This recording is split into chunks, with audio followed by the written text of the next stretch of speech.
Talking beer money already today.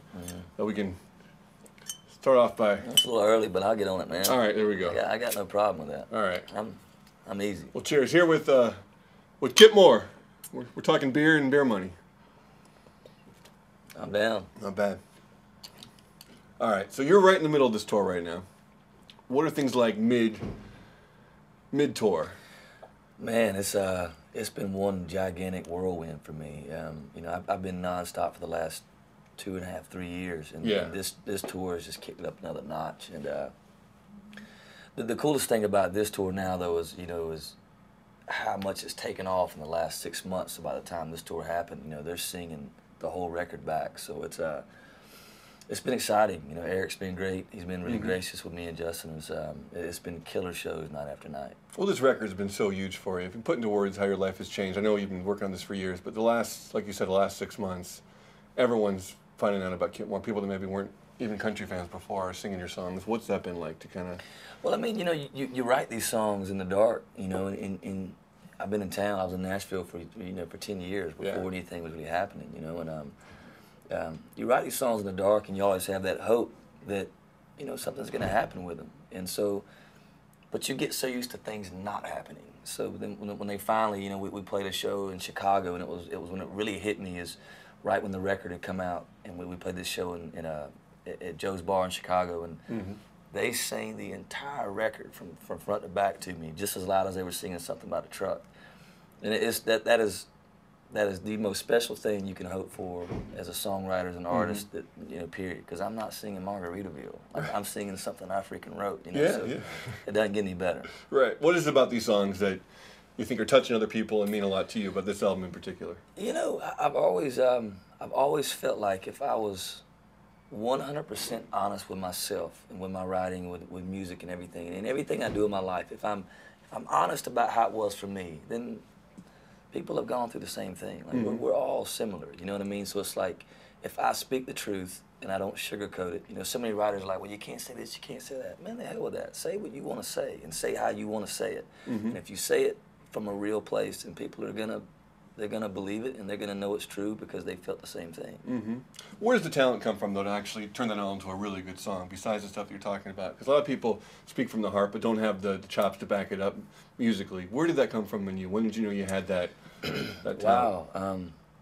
You know, I'm not quite sure when and where. You know, my dad was a huge singer-songwriter lover, like the classic guys like Seeger and Springsteen and Christopherson and Willie Nelson. And so I was listening to those guys when I was, you know, 5 and 6 years old, and I loved the way the stories flowed and the way the melodies flowed, but I hadn't lived enough, you know, at 10, 13 to understand any of it. And then as I got older, I felt like I related so much to those guys when they were singing about it. It's like I rediscovered it and saw it from a whole different aspect. And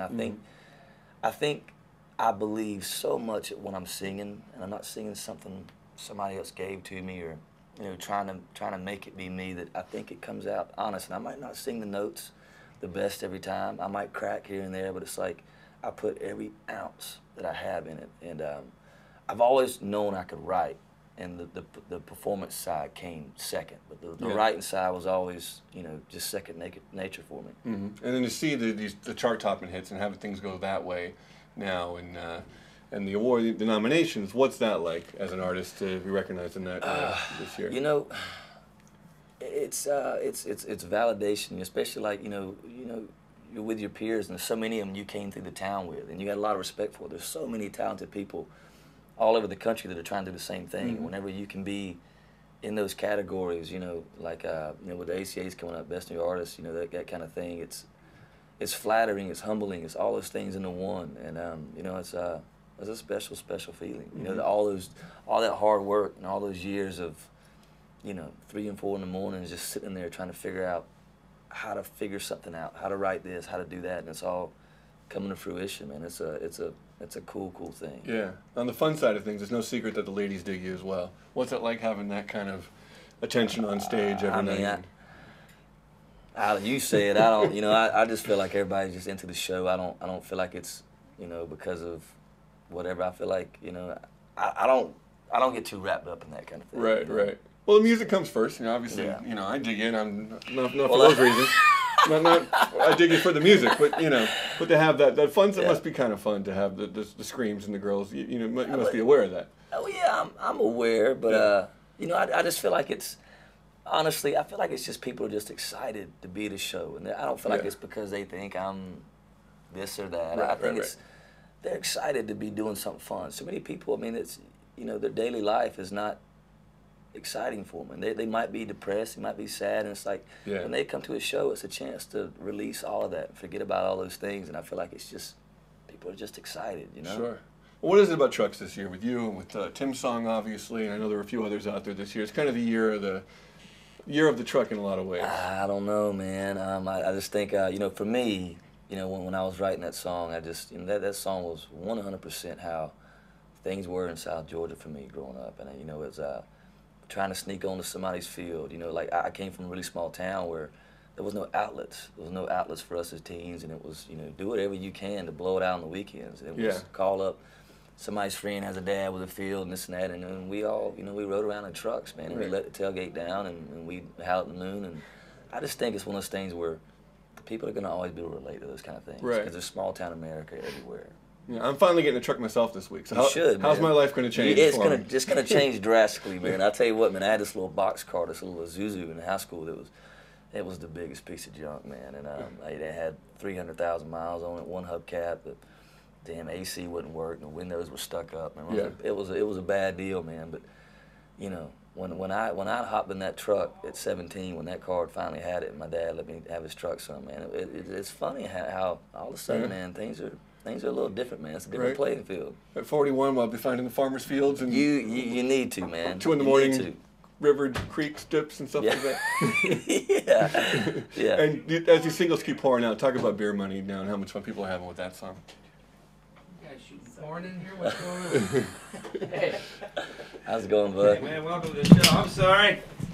Looks like you're shooting porn in here. Country porn. Kip, nice to meet you. How you doing, man? Hey, song sounds great. Everything cool? Well, I'm sorry. Sorry to interrupt. I just wanted to come say hi. So very cool. When the door's locked, something's going on. I mean, we're getting after it. Door's locked, either shooting porn or the guy's getting a toupee put on. It's either porn or the guy's doing a toupee thing. But that's what it was porn. No toupee there. All right, man. I'm sorry to interrupt. Go ahead, go back to doing what you're doing. Sorry, you guys. Have fun. Take it easy, bud. Thanks for coming, Kip. You bet, man. Of course, they can't use that stuff. Sorry, guys. All right. That'll be for my reel. All right. Good time as any, though, to talk about being here on Tonight Show. How great is this to bring your music to this audience nationwide? Oh, man. I always looked up to my dad so much, and I remember him watching the show from the time I could start remembering things. I remember him always watching the show, and it's so cool to get a chance to play this show. This is such a classic, special show, and man, I'm just honored. I'm humbled. I can't believe sometimes where my career has gone to, that I get to do these kind of things. I feel like I'm in a very special place. Mm-hmm. Hopes and dreams for the next year. You've already, played with a lot of cool people and collaborated. What are some of the things you kind of hope to know that 2013 is right around the corner? If you can kind of put into words. Oh, there's something secret special going on. I mean, there's so many. We were actually talking about Seeger earlier. I grew up, my dad was always playing his Bob Seger records. And, I'd love to get a chance to play with him. Guys like Springsteen, Willie Nelson. There's so many. I'd actually like to play with Miranda. I dig what Miranda Lambert does so much that I'm gonna try to entice her to sing a little bit with me. We'll see what happens. And in terms of the Grammys and other things that are coming down the pike, what are kind of your hopes and dreams? Come on now, man. I can't. I'm trying to wrap my head enough around what this is. What's happening right now. But of course, as a musician, you always hope for those kind of things. It'd be great to win a Grammy. But if as long as I get to play music and make a living doing what I love to do, then I'll be happy one way or the other. Very good. Sum up this year, if you could, at this point. If you can just lastly kind of sum up what this year meant to you as an artist. Wow. Very humbling. That's the best thing I can. When people are singing music that I put my heart and soul in, and they're saying how much is related to them, and they're singing the words back, it's the most humbling feeling you can possibly experience on this earth. Very good. Well, congratulations on your success. You bet, brother. Pleasure talking to you. to you. Man. Yeah. All right.